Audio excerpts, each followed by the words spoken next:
Within the solemn halls of religious devotion, where nuns are traditionally esteemed as embodiments of purity and dedication, one individual defied all preconceived notions, ultimately leaving a legacy marked by fear, concealed beneath a veneer of sanctity. Mariam Soulakiotis, a figure seldom mentioned beyond discrete historical discourse, was far from an ordinary abbess.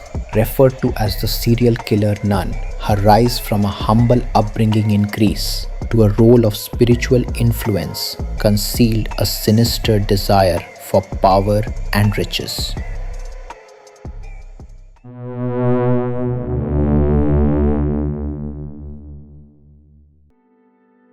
Mariam Soulakiotis, Marina Solidotti, born 1883, was born into the struggles and difficulties of rural Greece. She grew up in a poor family, and her everyday existence involved working on the family farm from sunrise to sunset.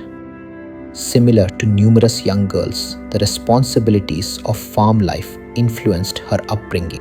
Marina possessed a profound, unyielding ambition that others who might have accepted a life constrained by poverty did not share. This desire for a more meaningful life propelled her resolve to overcome her situation, and by her teenage years, she began to envision a way out of the limitations imposed by her origins. Even with her relentless dedication, chances to advance her position were scarce. She took a short job at a nearby factory to boost the family earnings despite a tiring daily schedule. This short escape from the family farm revealed to her the challenges of the working class and likely stimulated her desire for a life beyond the fields and factory confines. Despite her limited income, she set aside whatever she could, possibly intending to leave the countryside that provided her so little. In the early 1900s, her increasing aspirations aligned with an unexpected route to influence: the Greek Orthodox Church.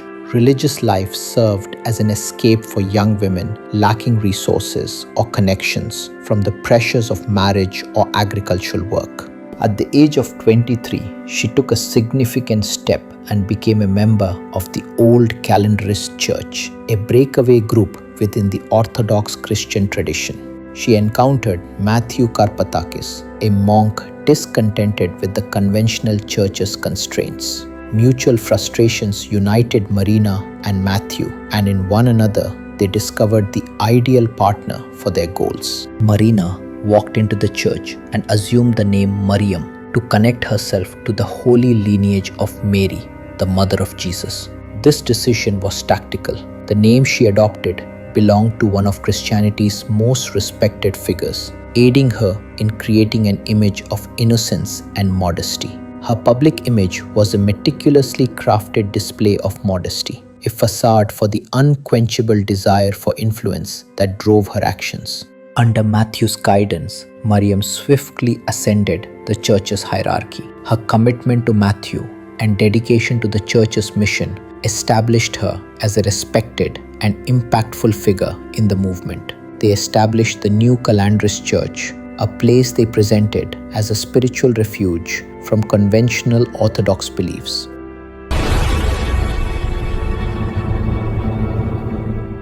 Mariam Soulakiotis established her influence within the New Calendarist Church, and alongside Matthew Karpatakis, sought to expand her power beyond it.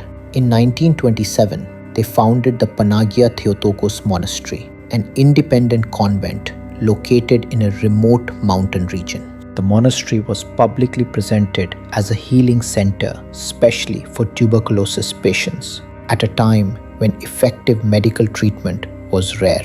Many desperate and impoverished individuals arrived, hoping for recovery through faith. Behind this image, the monastery lacked proper medical care.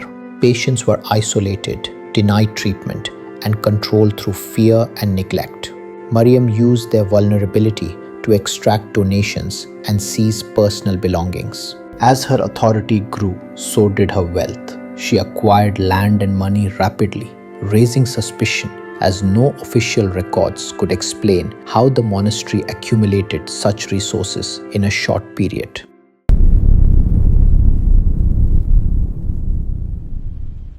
The malevolent aspect of Mariam's activities grew as her power within the monastery expanded. Mariam transformed the Panagia Theotokos monastery into a site of fear, previously heralded as a sanctuary of faith and healing. Exploiting religious authority for manipulation and extortion, she capitalized on her followers' blind devotion. The monastery served not as a spiritual sanctuary for Mariam, but as a venue for profit through practices that were, if not explicitly horrific, at least bordering on the grotesque. Rather, those who sought salvation or healing found themselves entangled in a web of deception and brutality. A particularly devious strategy of hers was to focus on affluent families.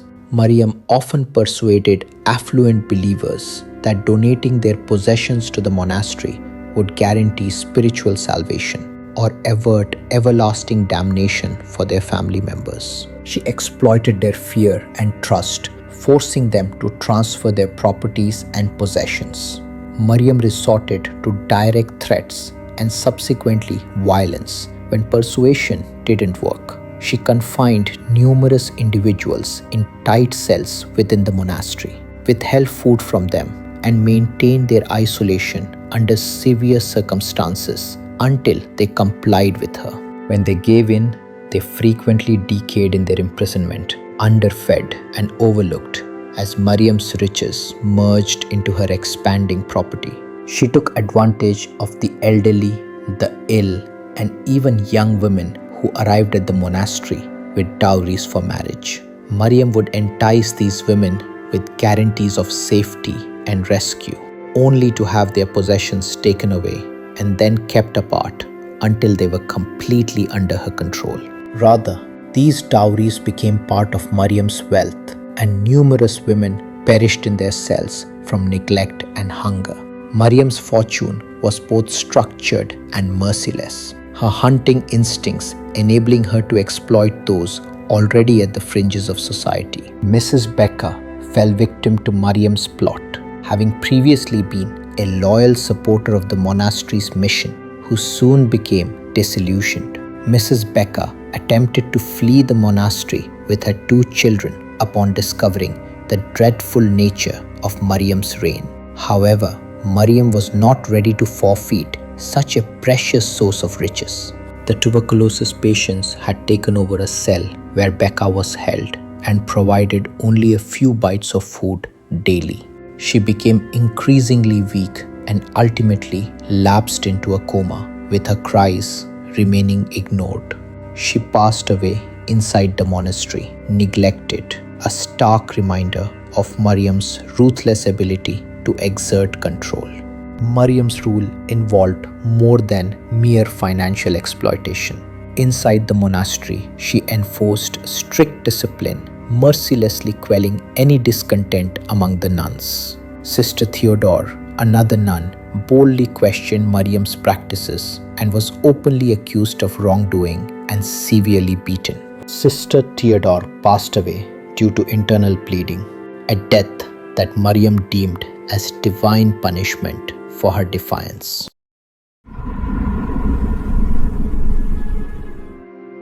For years, Mariam Soulakiotis' rule of fear persisted within the Panagia Theotokos monastery. Sister Mariam's crime spree was unaffected even by World War II and the Nazi occupation of Greece. However, when officials received an anonymous tip, her reign of terror started to fall apart. A woman claimed her aged mother was compelled to relinquish her property to the monastery under questionable conditions, and that she faced pressure. Nonetheless, Mariam was found not guilty due to the accusations, and the preliminary inquiry did not uncover substantial proof against her.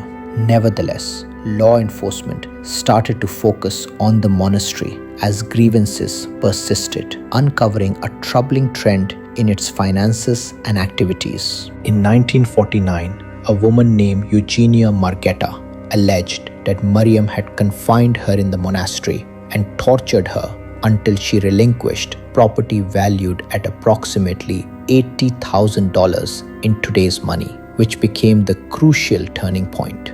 The family of 18-year-old Simula Spirites announced her disappearance shortly afterward, stating she was last observed at the monastery. The dark allegations surrounding Mariam could no longer be overlooked by authorities due to these testimonies. It was too large to conceal her web of extortion, manipulation, and careless murders. In December 1950, a large police operation involved 85 officers, a judge, and a coroner at the monastery. Numerous emaciated elderly women were discovered, restrained, and confined in unsanitary quarters. Some were so feeble they could barely talk. The rescue involved 36 children, several of whom seemed traumatized and were forcibly removed from the nuns attempting to retain them. Mariam's trial resembled a spectacle filled with astonishment and fury. The case started with charges of embezzlement and unlawful imports, but quickly grew to include blackmail, torture, and several murders. As prosecutors detailed her tactics of starvation, enforced isolation, and physical abuse, the complete extent of her offenses was revealed, including at least 27 fatalities. Mariam maintained her composure during the trial, presenting herself as a faithful servant of the church and dismissing the accusations as satanic lies aimed at undermining her beliefs. She boldly crossed herself and spoke prayers, a satire of the principles she professed to embody, adorned with an orthodox icon of her guide, Matthew. Her defense was, nonetheless, overpowered by the evidence. In 1951, Mariam became unwell and passed away, but was eventually found guilty, given a 14-year prison sentence, and served merely a part of her term. The legacy of Mariam Soulakiotis is both haunting and educational. Her passing, however, did not conclude her legacy. More than 400 admirers honor her as a saint today.